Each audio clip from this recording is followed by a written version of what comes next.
53 জন সাথীকে যে আমরা জেলখানায় বন্দী করেছি, কথা ছিল তাদেরকে কিছুদিনের জন্য জেলখানায় বন্দী করে রাখা হবে, কিন্তু আবু জেহেল এমন ষড়যন্ত্র শুরু করেছে, তাদের জেলখানার ভিতরে খাবার দেওয়া বন্ধ করেছে, তাদেরকে মেরে ফেলবে।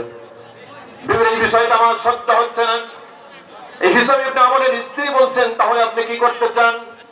তিনি বলছেন, আমার মন চাই এই মুহূর্তে আমি যেন মুহাম্মদকে সহ তার সাথীদেরকে মুক্ত করে দেই, কিন্তু আমার একার পক্ষে এটা সম্ভব নয়। বিবির দোয়া করে আমি দেখি তাদের জন্য কিছু করতে পারি কিনা। এই হিসাবে ইবনে আমর তখন রওনা করলেন জুহাইর ইবনে আবু উমাইয়ার বাড়ির দিকে।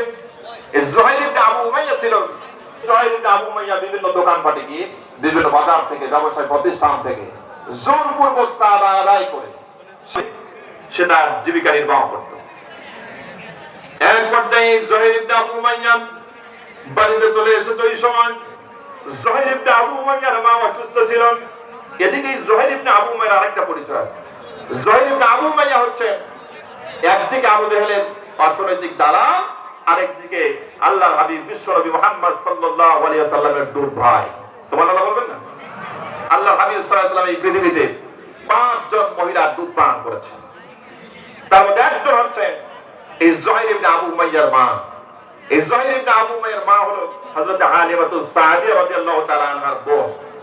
হযরত হালিমাতুস সাদিয়া একবার অসুস্থ হওয়ার কারণে এই জুহাইর ইবনে আমির আমার মুহাম্মদের বয়স প্রায় সমসময়, আমি অত্যন্ত অসুস্থ, তুমি যদি একটু মেহেরবানি করে আমি সুস্থ হওয়া পর্যন্ত আমার এই মুহাম্মদকে তোমার সন্তান